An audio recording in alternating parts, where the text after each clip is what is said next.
ಕೇಳ್ಬೇಕು. ಆಗಿನ ಜನರೇಷನ್ ಲವ್ಗೂ ಈಗಿನ ಜನರೇಷನ್ ಲವ್ಗೂ ಏನ್ ಡಿಫ್ರೆನ್ಸ್ ಆಕ್ಚುಲಿ? ಏನು ಲವ್ ಡಿಫ್ರೆನ್ಸ್ ಬರಕ್ ಸಾಧ್ಯನೇ ಇಲ್ಲ. ಟೆಕ್ನಾಲಜಿ ಪ್ರಕಾರ ಎಲ್ಲ ಬೆಳೆದು ಬಿಡ್ತಾರೆ ಅಷ್ಟೇ ಫಾಸ್ಟ್ ಆಗಿ ಅಲ್ವಾ. ಲವ್ ಒಂದೇ, ಯಾರನ್ನೋ ನೋಡಿದ ತಕ್ಷಣ ಏನಕ್ಕೆ ಇಷ್ಟ ಆಗುತ್ತೆ ಅನ್ನೋದು ಇವತ್ತವರೆಗೂ ಯಾರಿಗೂ ಗೊತ್ತಿರಲ್ಲ.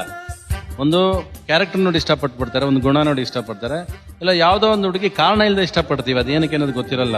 ಅದು ಬಿಕಾಸ್ ಆಫ್ ದಿ ಮನಸ್ಸು ಹಂಗೆ ಟಪ್ ಅಂತ ಎಳೆದು ಬಿಡುತ್ತೆ ನಮ್ಮನ್ನ. ಈಗ ನನ್ನ ಲವ್ ಸ್ಟೋರಿ ಸ್ಟಾರ್ಟ್ ಆಗಿದ್ದಂಗೆ ಕಾಲೇಜಲ್ಲಿ.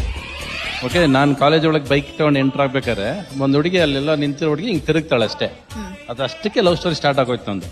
ಬಟ್ ನಾನು 1 ವರ್ಷ ತಗೊಂಡು ಐ ಲವ್ ಯು ಹೇಳೋದಕ್ಕೆ. ಇವತ್ತು ನೀವು 1 ಸೆಕೆಂಡ್ ಸಾಕು ನಿಮ್ಗೆ, ಬಿಕಾಸ್ ನಿಮ್ಗೆ ಟೆಕ್ನಾಲಜಿ ಕೈಯಲ್ಲಿದೆ.